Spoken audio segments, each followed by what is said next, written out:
This is the news this week brought to you by your most trusted Alcobev industry magazine, Spiritz. I am Shalini Kumar and I will take you through all that has been making news in our industry over the last 7 days. Before I take you into the details, here are the headlines.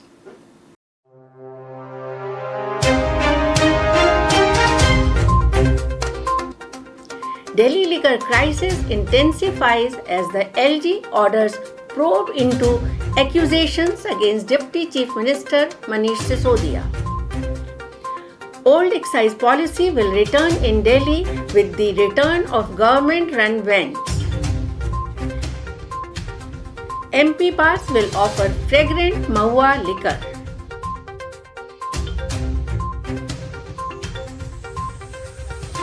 Industry seeks price hike in Maharashtra.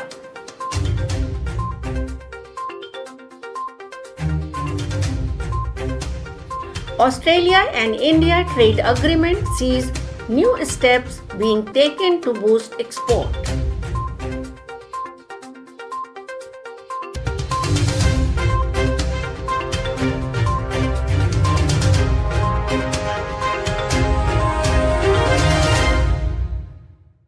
Now the news in details. First off, all the news from Delhi.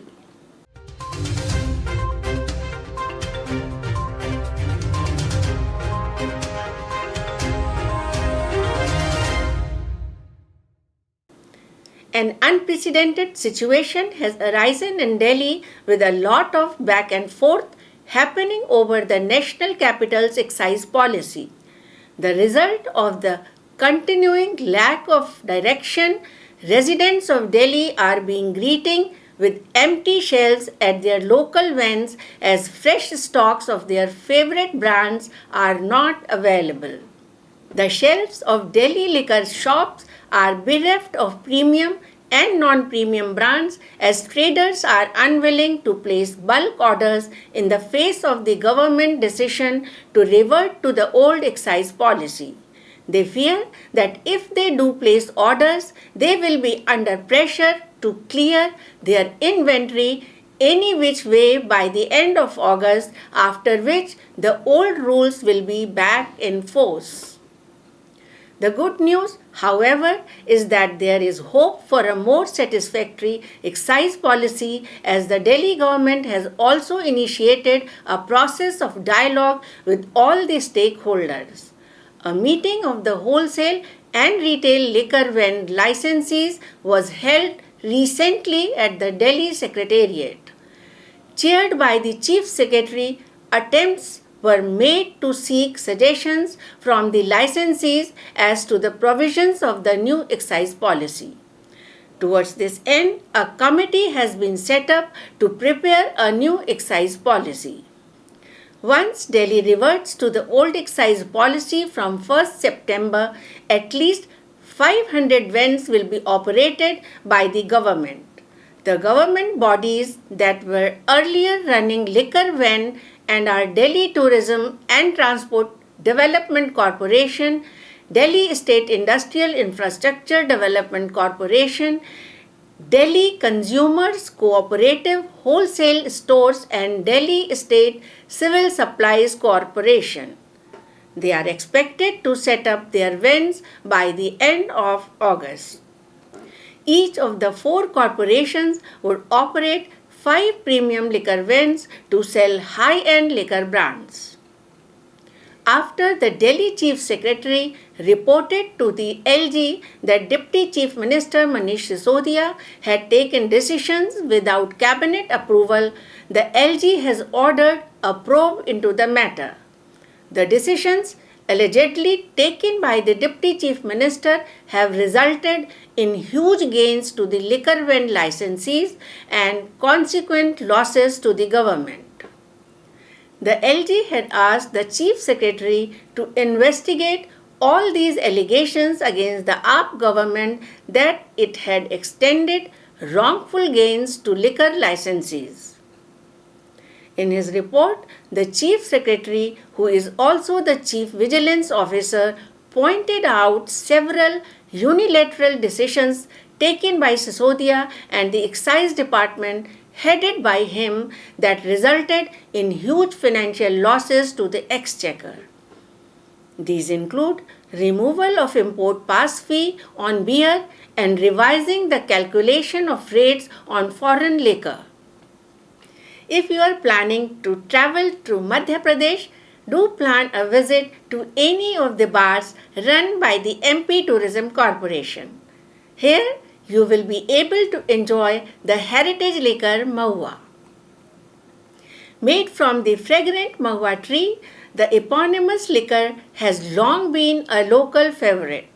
Now, the Madhya Pradesh government has given permission to 2 self-help groups in the tribal majority districts of Dindori and Alirajpur to manufacture Mahua. This is a pilot project under which Mahua will be first served in 18 hotels and bars run by MP Tourism. Mahua liquor will be brewed locally as part of a tribal empowerment drive. Based on the success of this model, the government plans to take it to other states and abroad. The state government will assist in setting up the production units. The self-help groups have been trained by a Pune institute. To keep up with the impact of inflation on the manufacturing cost of IMFL and wine, an industry body has asked the Maharashtra government to allow them to increase the prices in the range of 85 to 125 rupees per 750 ml bottle, depending on the segments and brands. According to estimates, the cost has gone up by 68% between 2018 and 2022. The International Spirits and Wines Association of India has estimated that costs of wet alcoholic ingredients, packaging materials have increased within 1 year and wages and statutory fees are mounting, not to mention transportation costs. Good news for Manipur as the Chief Minister announced lifting of ban on foreign liquor in the state. Manipur had banned foreign liquor in the state in 2018. The aim of the ban was to promote local brews, improve their quality and work towards exporting the same. Chief Minister N. Biren Singh said that once the ban is lifted, the state would be able to add around 600 to 700 crores rupees to its coffers annually. The Delhi police does not want bars and restaurants in the capital to remain open till 3 a.m. The police submitted this report to the Delhi High Court in response to a petition filed by the National Restaurant Association of India. The NRAI was appealing to the court to intervene as the police was not allowing them to remain open till 3 a.m., for which they had procured licenses at high cost from the Delhi Excise Department. It's time for break. Don't go anywhere.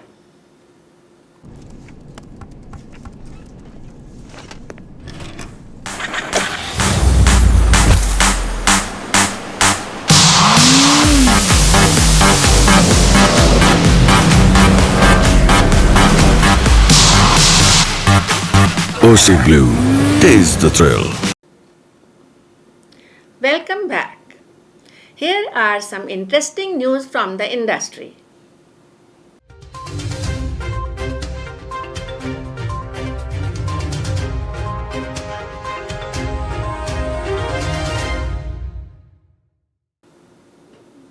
On the occasion of International Cats Day, Scottish craft beer legend Brewdog India has joined hands with India's first cafe for cats, Cat Cafe Studio, for a unique festival that brings together all things cat under one roof.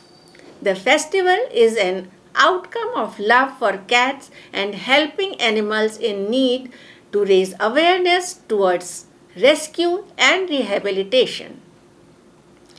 The pop-up has something for everyone and will ensure you have a memorable Sunday with your furry friends.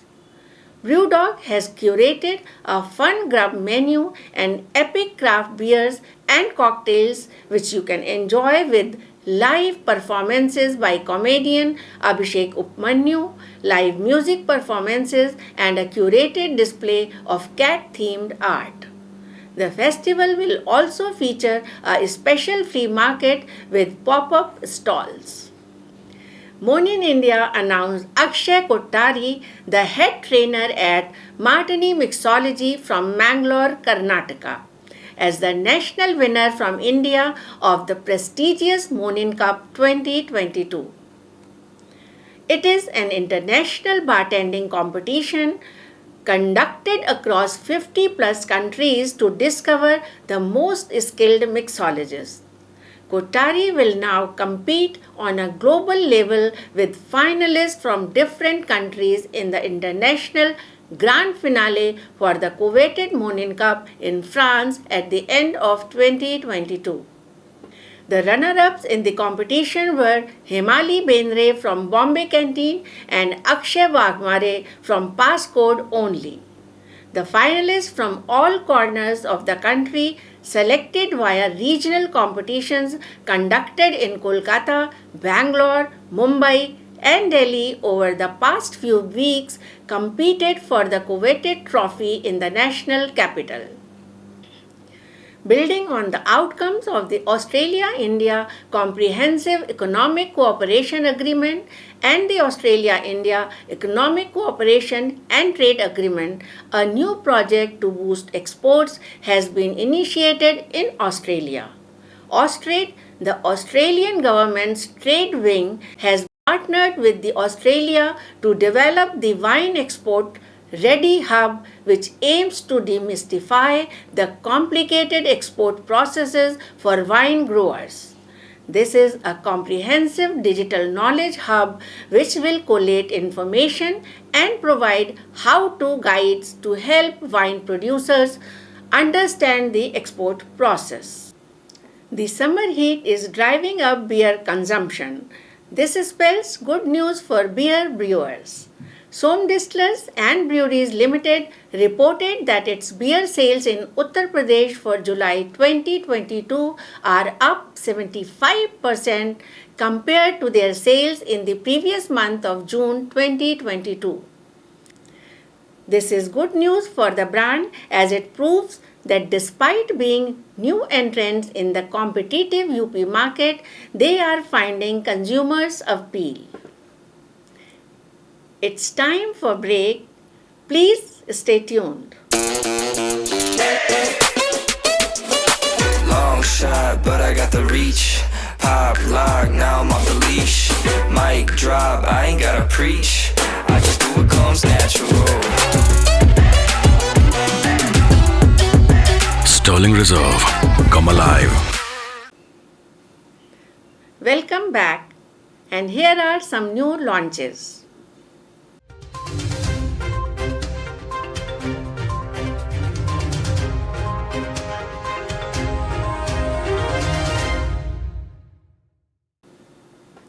French artisanal rum brand Plantation enters India with Third Eye Distillery.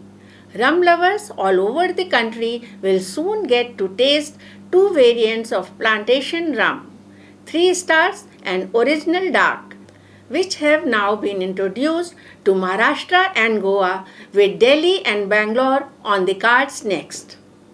Third Eye Distillery, which is the parent company of Stranger and Sons, is the official partner for the brand in India.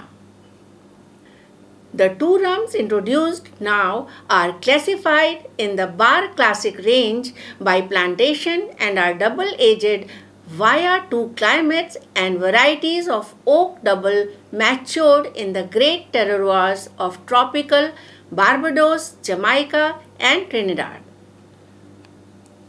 Old-fashioned lovers can now enjoy their favorite cocktail without any fuss with the new old-fashioned cocktail mixer introduced by Jimmy's Cocktails. Crafted by celebrity mixologist Yangrup Lama, the new old-fashioned is his own take on the classic. The old-fashioned is often considered the original cocktail dating back to the 1800s. Initially, old-fashioned was a way of ordering a combination of bitters, water and sugar with the spirit of choice. Later, whiskey became liquor of choice. But few people make it at home given the delicate balance it demands. The team at Jimmy's set out to address just that and has made the perfect component to this legendary drink available to consumers across the country.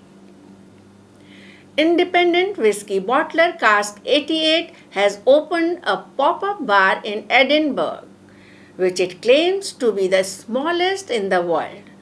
With a floor space of 1.978 square meter, the bar is in what was once the police box on the corner of Hope Street and Shandwick Place in Edinburgh, and is big enough for 2 guests only.